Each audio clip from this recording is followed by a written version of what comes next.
اولاد النبی صلی اللہ علیہ وسلم۔ رسول اللہ صلی اللہ علیہ وسلم کی اولاد کی تعداد میں اختلاف پایا جاتا ہے۔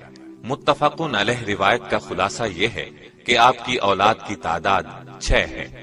قاسم، ابراہیم، زینب، رقیہ، ام کلثوم اور فاطمہ رضی اللہ عنہم۔ لیکن معروف سیرت نگار ابن اسحاق نے 2 اور صاحبزادوں کا بھی نام لیا ہے، طاہر اور طیب۔ ایک قول یہ ہے کہ اعلان نبوت کے بعد آپ کے ہاں عبداللہ پیدا ہوئے، انہیں طیب و طاہر کا نام دیا گیا۔ لیکن ایک قول یہ ہے کہ طیب و طاہر عبداللہ کے علاوہ تھے۔ بعض سیرت نگاروں نے مطیب اور مطہر نامی 2 بیٹوں کا بھی ذکر کیا ہے۔ بہرحال اس بارے میں تمام اقوال کو جمع کرنے سے یہ معلوم ہوتا ہے کہ آپ کی اولاد کی تعداد 11 ہے، جن میں سے 7 صاحبزادے تھے اور 4 صاحبزادیاں تھیں۔ صاحبزادیوں کی تعداد میں کسی قسم کا اختلاف نہیں ہے۔ تمام صاحبزادیوں نے اسلام کا زمانہ پایا اور ہجرت سے بھی مشرف ہوئیں۔ البتہ صاحبزادوں کی تعداد میں اختلاف پایا جاتا ہے۔ مجموعی تعداد 7 تک پہنچتی ہے، جن میں سے قاسم اور ابراہیم پر تمام راویوں کا اتفاق پایا جاتا ہے۔ ہم صرف انہی کے حالات بیان کرتے ہیں۔ رسول اللہ صلی اللہ علیہ وسلم کے سب سے بڑے بیٹے قاسم تھے، لہٰذا ہم انہی کے حال، احوال اور واقعات سے ابتدا کرتے ہیں۔ اعلان نبوت سے پہلے نبی اکرم صلی اللہ علیہ وسلم نے سیدہ خدیجہ الکبریٰ رضی اللہ عنہا سے نکاح فرمایا۔ ان کے بطن سے سب سے پہلے آپ کے ہاں قاسم پیدا ہوئے، جو نبوت سے 11 برس پہلے پیدا ہوئے۔ انہی کے نام کی مناسبت سے آپ کی کنیت ابو القاسم تھی۔ آپ اس کنیت کو بہت پسند فرماتے تھے۔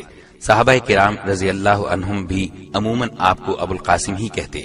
ایک دن نبی صلی اللہ علیہ وسلم بازار سے گزر رہے تھے کہ پیچھے سے کسی نے یا ابو القاسم کہہ کر آواز دی۔ آپ نے مڑ کر دیکھا تو اس نے کہا، میں اس نام کے کسی اور شخص کو پکار رہا ہوں۔ تو نبی صلی اللہ علیہ وسلم نے فرمایا، کوئی ابو القاسم کنیت نہ رکھے۔ قاسم کے متعلق کہا جاتا ہے کہ یہ 2 سال زندہ رہے۔ ایک قول کے مطابق 1.5 سال اور ایک قول کے مطابق اتنے بڑے ہو گئے تھے کہ چلنا پھرنا سیکھ لیا تھا۔ جس طرح یہ آپ کے ہاں سب سے پہلے پیدا ہوئے، اسی طرح سب سے پہلے انتقال بھی انہی کا ہوا، یعنی اعلان نبوت سے 9 سال قبل وفات پائی۔ سیدہ خدیجہ رضی اللہ عنہا کے علاوہ صرف ماریہ قبطیہ رضی اللہ عنہا کے ہاں ایک بیٹا ابراہیم پیدا ہوا۔ ان کے علاوہ کسی اور زوجہ محترمہ کے ہاں آپ کی اولاد نہیں ہوئی۔ رسول اللہ صلی اللہ علیہ وسلم کے دوسرے لخت جگر ابراہیم رضی اللہ عنہ تھے، جو جمادی الاولیٰ 9 ہجری کو پیدا ہوئے۔ ان کی والدہ ماریہ قبطیہ رضی اللہ عنہا ہیں، جنہیں اسکندریہ کے بادشاہ مقوقس نے رسول اللہ صلی اللہ علیہ وسلم کی خدمت کے لیے بطور تحفہ خاص بھیجا تھا۔ ولادت کی اطلاع آپ کے آزاد کردہ غلام ابو رافع نے دی، جسے آپ نے خوشی میں ایک غلام عطا کیا۔ 7ویں دن عقیقہ ہوا۔ آپ نے سر کے بالوں کے برابر چاندی خیرات کی اور بچے کا نام اپنے جد اعلیٰ کے نام پر ابراہیم رکھا۔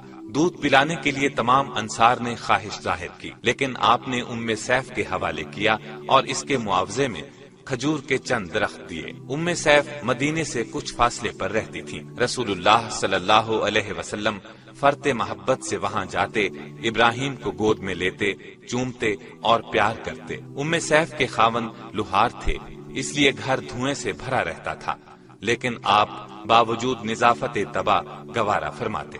ابراہیم نے ام سیف ہی کے گھر 29 شوال 10 ہجری کو 17 یا 18 ماہ کی عمر میں انتقال کیا۔ انا للہ و انا الیہ راجعون۔ نبی کریم صلی اللہ علیہ وسلم کو ابراہیم کے بیمار ہونے کی خبر ہوئی تو آپ عبد الرحمن بن عوف کے ساتھ تشریف لائے۔